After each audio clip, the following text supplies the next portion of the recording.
बोलो श्री प्राणनाथ प्यारे की जय। बोलो मेरे सतगुरु प्यारे की जय। धाम के दूल्हा की जय। सब सुंदर साथ जी की जय। आओ सुंदर साथ जी, अब हमारा समय है, हम सब बैठ के इकट्ठे बैठ के अपने प्रिय प्रीतम प्राणनाथ जी की, अपने प्रीतम की वाणी को सुने, क्योंकि ये वाणी हमारे प्रीतम के मुख से निकली हुई वाणी है। ये परम धाम की वाणी है, जिसको आज तक कोई जान नहीं पाया, और पारब्रह्म परमेश्वर ने खुद इस धरती पर उनकी शक्ति, उनका आवेश इस धरती पे आया हुआ है, जो कि जिन्होंने खुद इंद्रावती जी के मुख से ये सारी वाणी कहलवाई।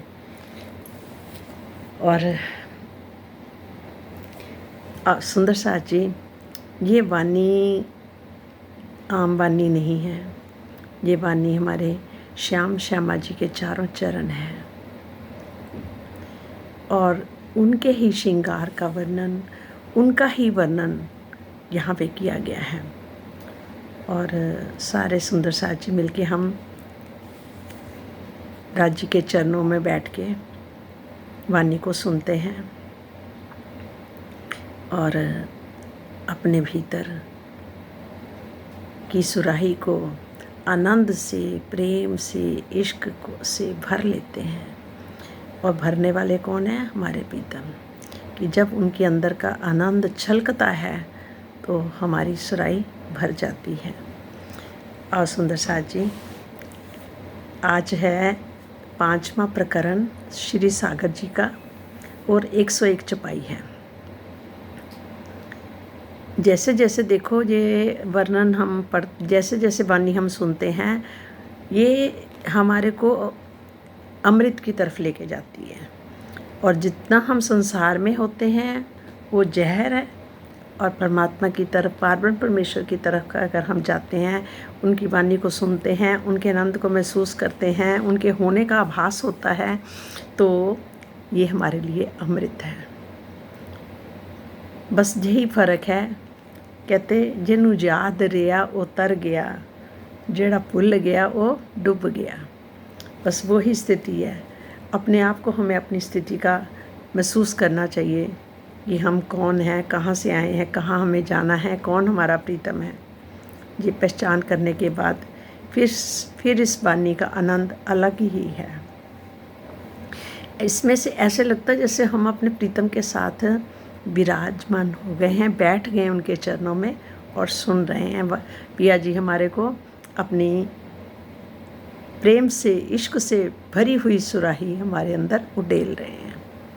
और ये हमारी आपस की बातें हैं प्रीतम के साथ। सुंदर साथ जी, आई जो कदी खुशबुए, आई जो कदी खुशबुए, ए जो अरस की शराब,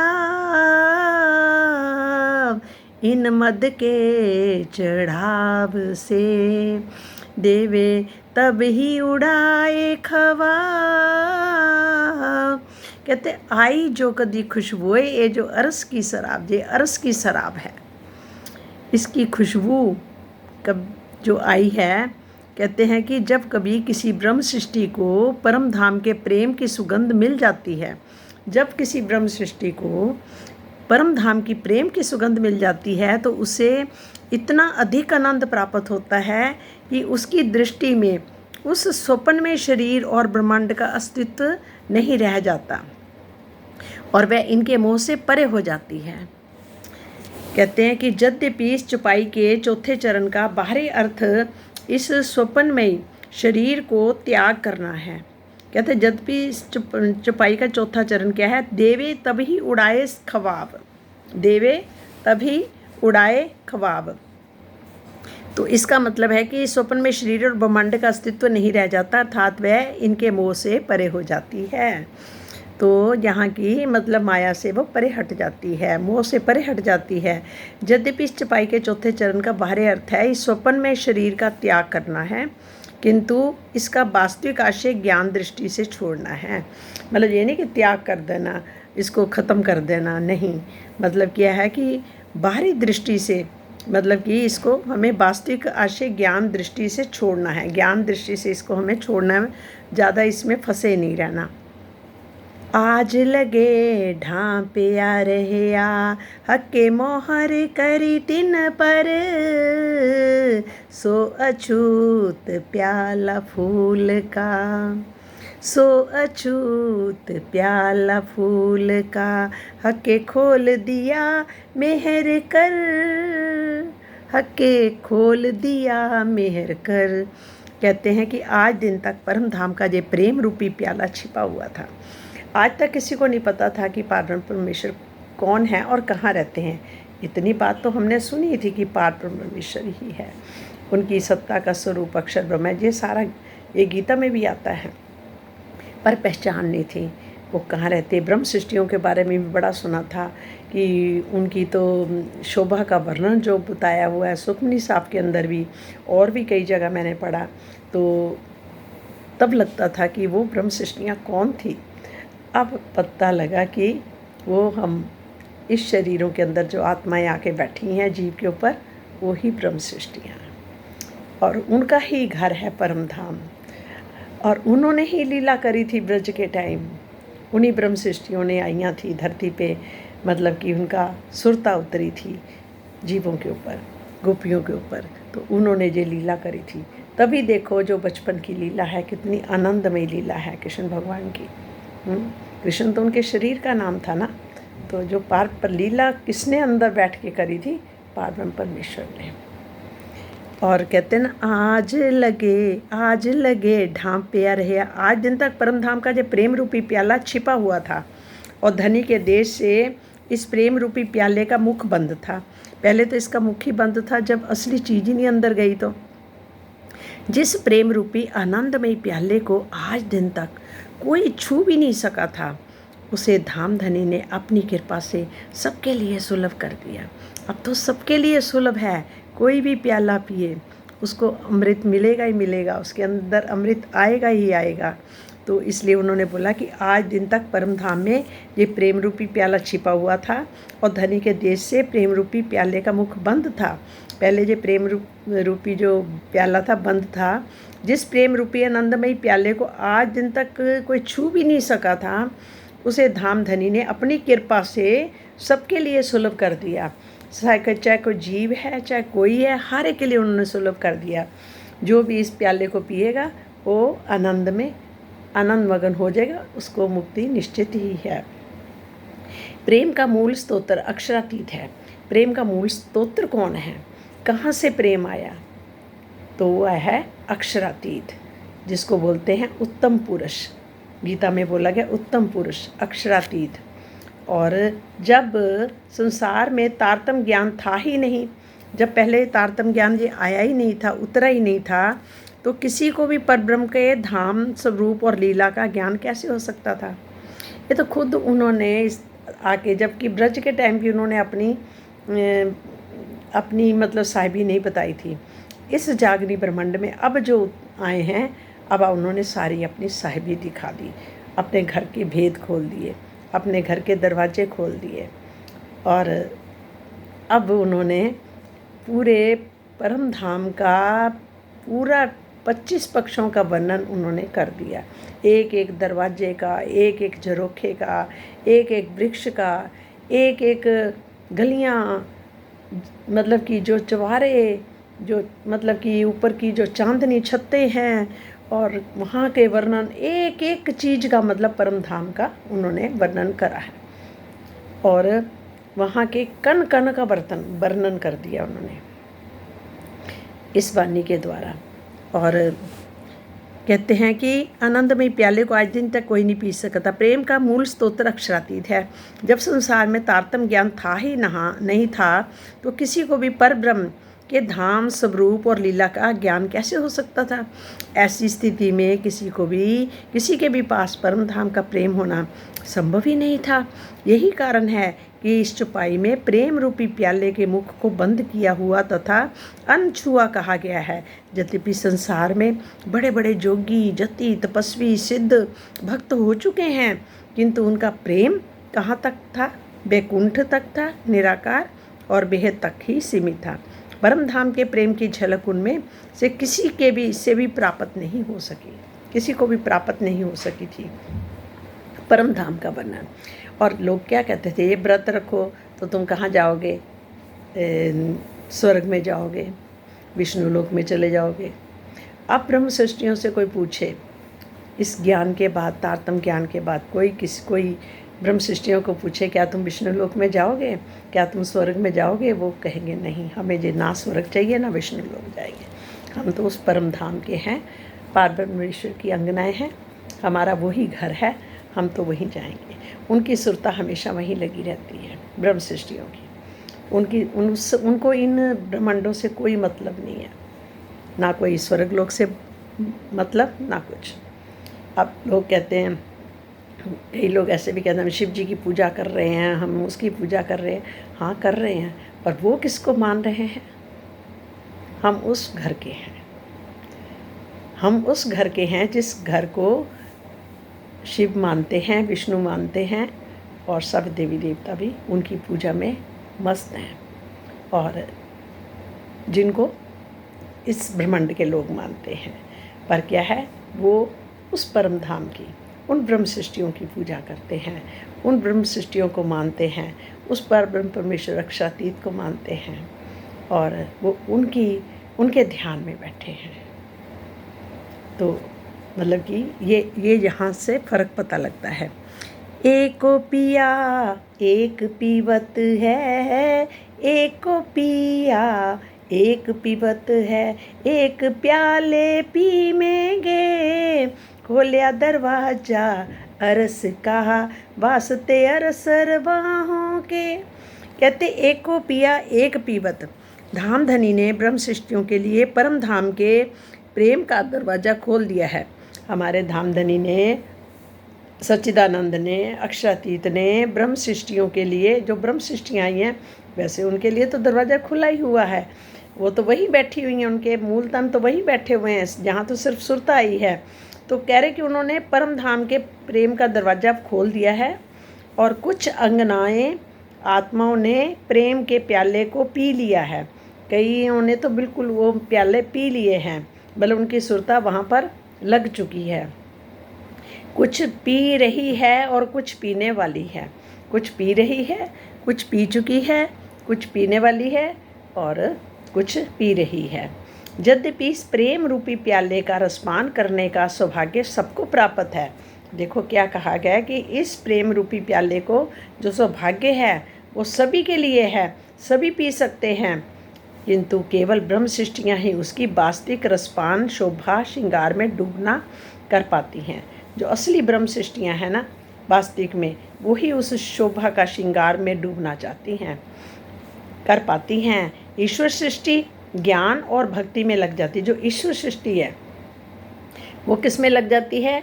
एक तो ज्ञान में और भक्ति में लग जाती है।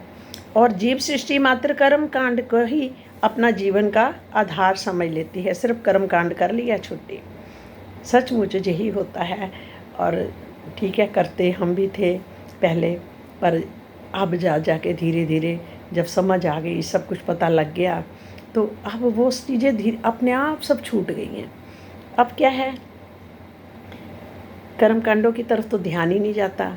अब क्या है, सिर्फ ध्यान में बैठे, वाणी के साथ जुड़े और ध्यान में बैठे, चितवनी में बैठे, उनको महसूस करें, अपने प्रीतम को महसूस करें, कभी उनको अपने हृदय में महसूस करें कि वो हैं, इस हृदय में विराजमान हैं, हमारे साथ हैं, हर पल हमारा ध्यान रख रहे हैं, हर पल हमारे साथ हैं। और इसका जीव सृष्टि मात्र कर्म कांड में ही अपना जीवन व्यतीत कर रही है।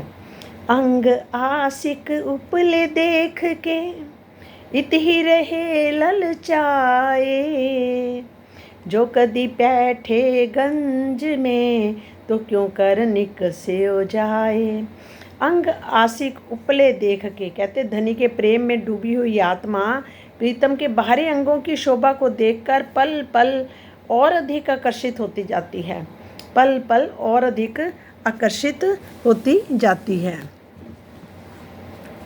और कहते कि और अधिक आकर्षित होती जाती है पल पल। धामधनी ने ब्रह्म सृष्टियों के लिए परम धाम के प्रेम का दरवाज़ा खोल दिया है। कुछ अंगनाओं ने प्रेम के प्याले को पी भी लिया है और कुछ पी रहे हैं, कुछ पीने वाली हैं।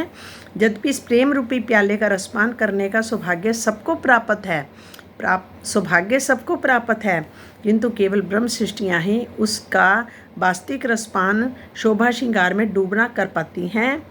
ईश्वर सृष्टि ज्ञान और भक्ति में लग जाती है और जीव सृष्टि मात्र कर्मकांड में ही अपना जीवन का आधार समझ लेती हैं, वो कर्मकांड में ही लगी रहती हैं।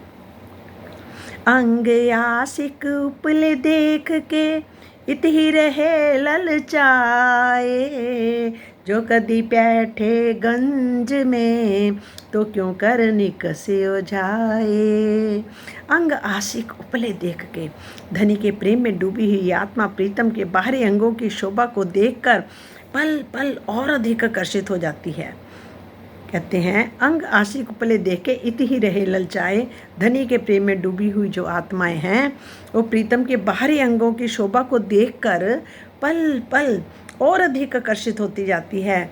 और यदि वह श्री राज जी के दिल में बैठ गई है, जो कदी बैठे गंज में यदि वह राज जी के दिल में बैठ गई है तो क्यों कर निकसी हो जाए। तो उस गंज इश्क के सागर से निकल पाना उसके लिए असंभव यानी बहुत कठिन होता है, उसके लिए वहाँ से निकलना बहुत मुश्किल है। यद्यपि परम धाम के अंदर बाहर एक ही तत्व है, परम धाम के अंदर क्या है, यद्यपि एक ही तत्व है, किंतु जहाँ के भावों से ऐसा समझना चाहिए कि बाहरी स्वरूप पर आकर्षित होने के बाद प्रेम बढ़ता है, किंतु उस प्रेम का मूल हृदय दिल से जुड़ा होता है। जो उसका मूल है वो तो हृदय से जुड़ा हुआ है। हृदय में डूबे बिना प्रेम का वास्तविक रसपान संभव नहीं है। जबकि ऊपर के श्रृंगार को देखकर वो उसमें डूबना चाहती है, डूबी ही रहती है, पर उन्होंने क्या बोला, हृदय में डूबे बिना।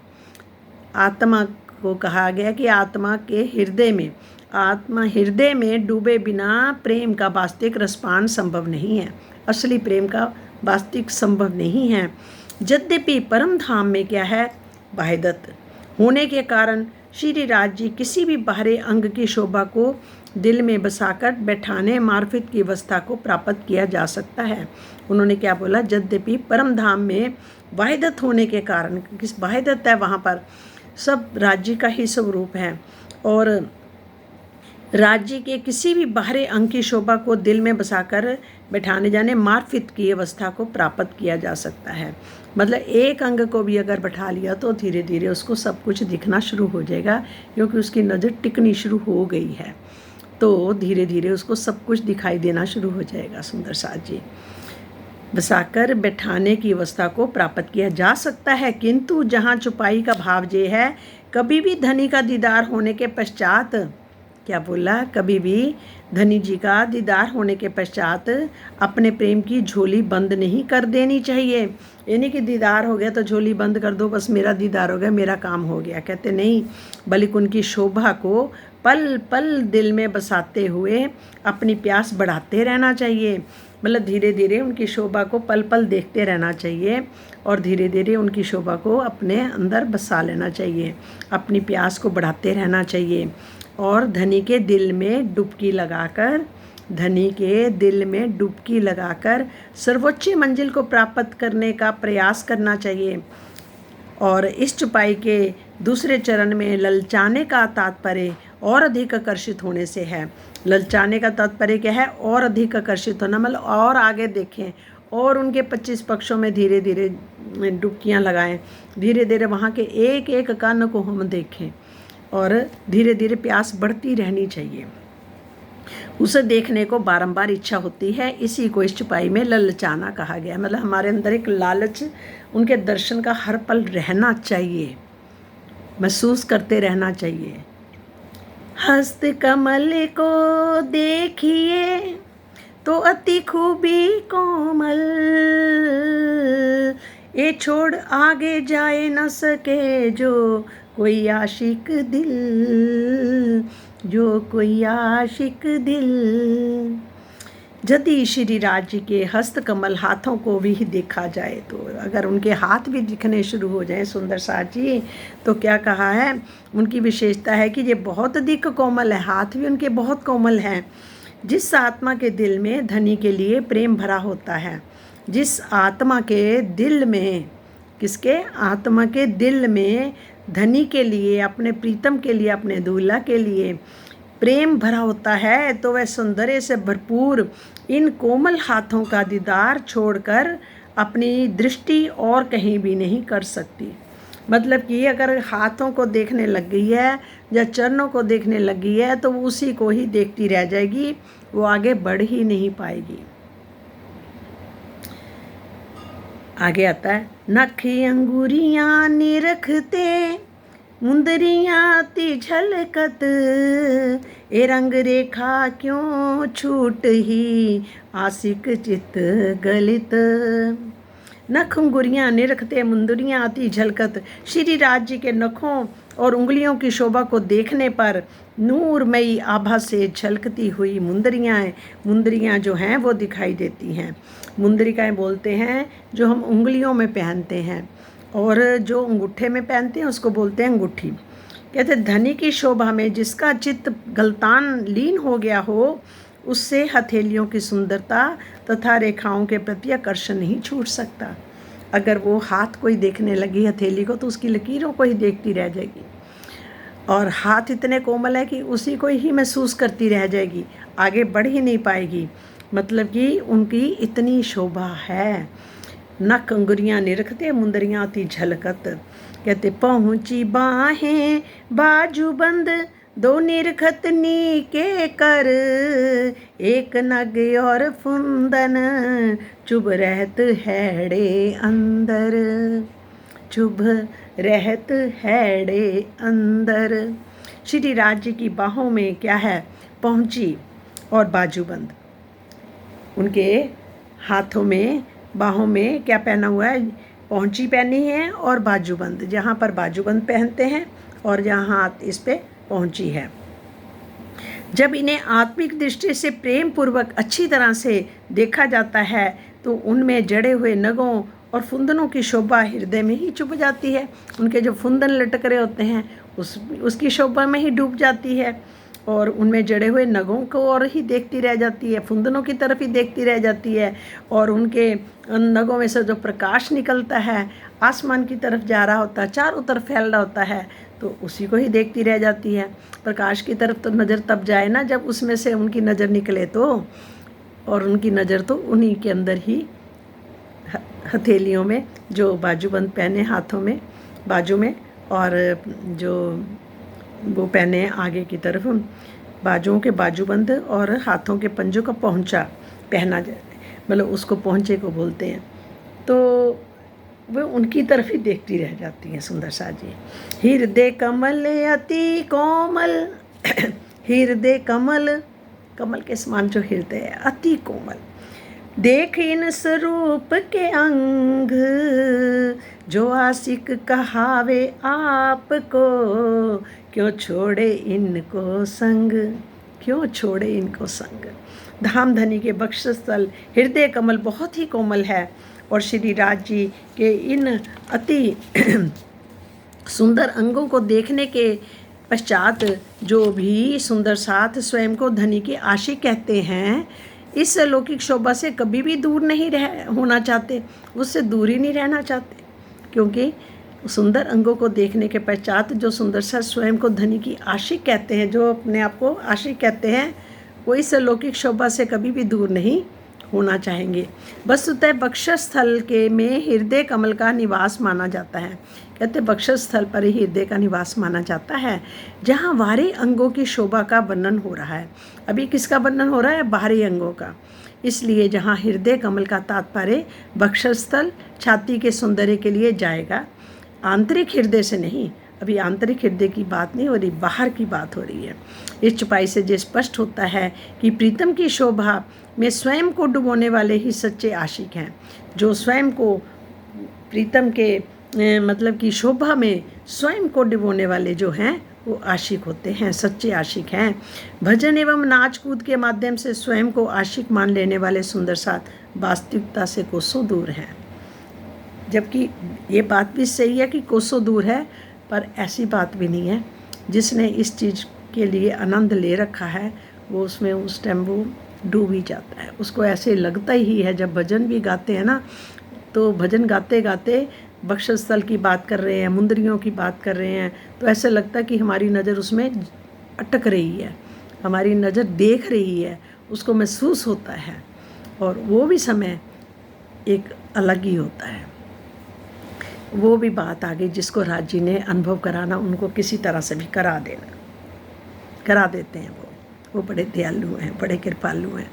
हार कंठ गिरबान जो अति सुंदर सुखदाए, लाल लटकत मोती पर शोभा छोड़ी न जाए। श्री राज जी के कंठ में लटकते हुए हार जो हैं, कंठ में लटकते हुए जो हार, 5 हार आते हैं, कौन कौन से थे सुंदर साथ जी?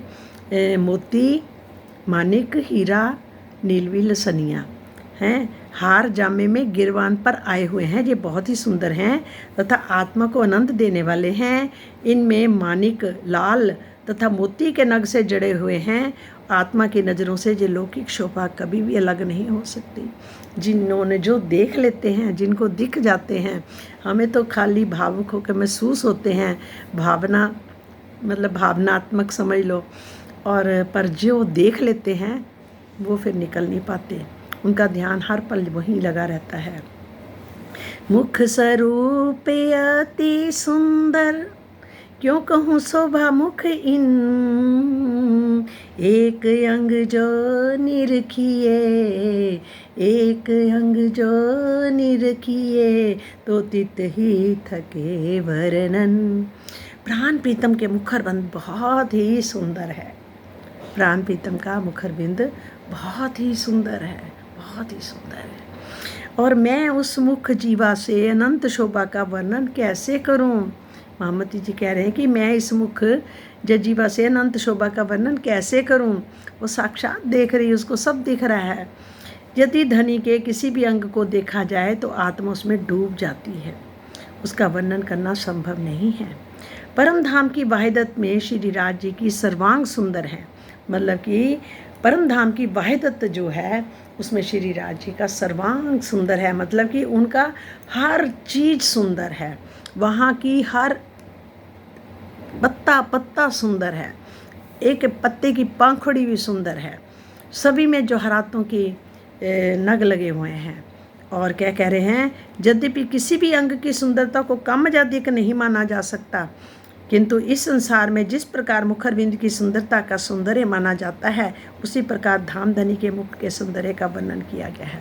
यहाँ के हिसाब से वर्णन किया गया है, वहाँ के हिसाब से वर्णन नहीं किया, वो कर ही नहीं सकते।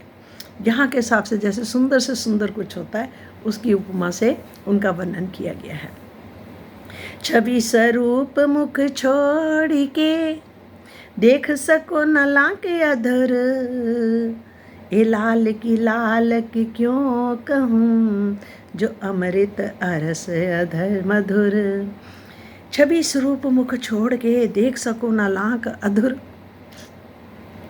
स्वरूप की मुख की स्वरूप की छवि को देख छोड़ के कहती मैं देख सको न लाक अधर अधर।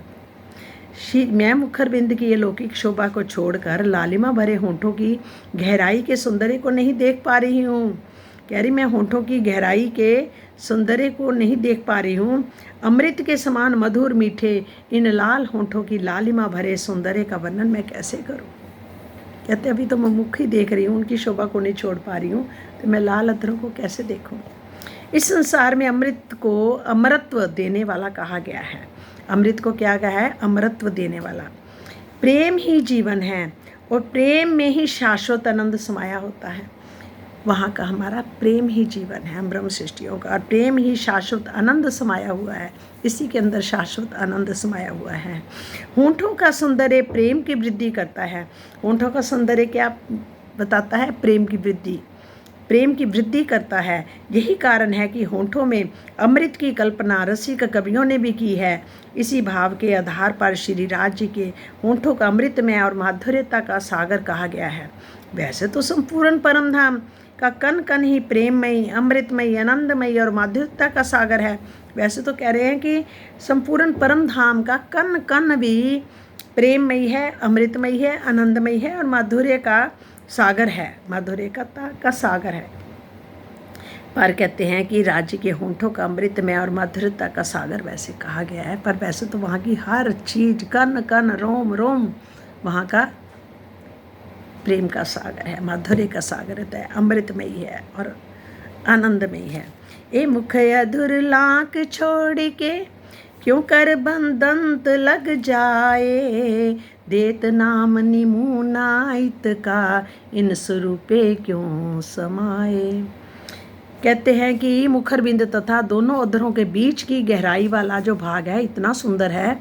मुखरबिंद तथा दोनों अधरों के बीच की गहराई वाला भाग इतना सुंदर है कि उसके सौंदर्य को छोड़कर दांतों की शोभा की ओर दृष्टि नहीं जा पाती। इसी सब रूप की शोभा के वर्णन में यदि मैं इस संसार की कोई उपमा दूं तो ये कदापि उचित नहीं है कि इस संसार की उपमा दूं, वहाँ के नहीं दे सकती।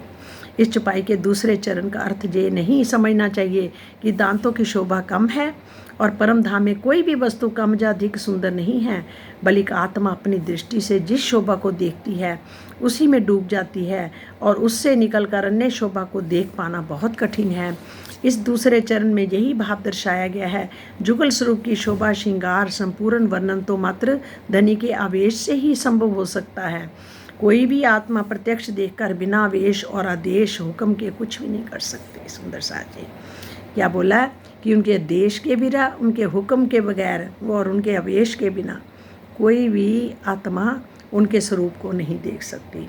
उनका आवेश भी जरूरी है, आदेश भी जरूरी है, उनका हुक्म ही सब करेगा। ये सुंदर साथ जी ऐसी सुंदरता को देखकर छोड़कर दुनिया की यहाँ की कौन सी चीज़ अच्छी लगेगी किसी को जो देख लेगा तो बस ये सब राज्य के हुक्म से ही होगा। अभी जागने का समय है। राज्य ने जिससे जो कार्य लेना है वो ले रहे हैं, किसी तरह से भी ले रहे हैं, वो हमारे हाथ में कुछ नहीं है। बस इसी तरह से वो हमें भी अपने आनंद में डुबो रहे हैं, अपने प्रेम में हमें डुबो रहे हैं, क्योंकि वो सागर है और सागर हम उनकी लहरें हैं। हमें इन्हीं में ही आनंद आएगा और कहीं आनंद नहीं है। सुंदर साथ जी हमारा आनंद हमारे प्रीतम ही है जो धाम के दूल्हा हैं। सुंदर साथ जी सब हम पिया जी के चरणों में बैठ के ये आनंदमयी लीला को सुन रहे थे और सुन रहे हैं। ये आनंद देने वाले भी हमारे प्रीतम हैं, हमारे प्राणनाथ हैं। प्राणनाथ की जय बोलो, बोलो श्री प्राणनाथ प्यारे की जय हो। ताकि जय बोलो तो शैतानी शक्तियाँ जहाँ से भाग जाती हैं और हमारे प्रीतम प्रकट हो जाते हैं। प्रणाम जी प्रणाम, कोटि कोटि प्रणाम। धाम के दूल्हा की जय हो, जय हो, जय हो। सब सुंदर साथ की जय हो। कल हम छुपाई करेंगे ये 112 वाली, 112 वाली कर ली है। कल 113 करेंगे। दंत का वर्णन आ रहा है, अधूर का वर्णन आ रहा है, ये सारा वर्णन होएगा। कल उसका आनंद लेंगे सुंदर साथ जी सारे मिलके। बस ऐसा दिल करता कि बस माहौल बना रहे, हमें अपना आनंद देते रहे हमारे प्रीतम। प्रणाम जी प्रणाम।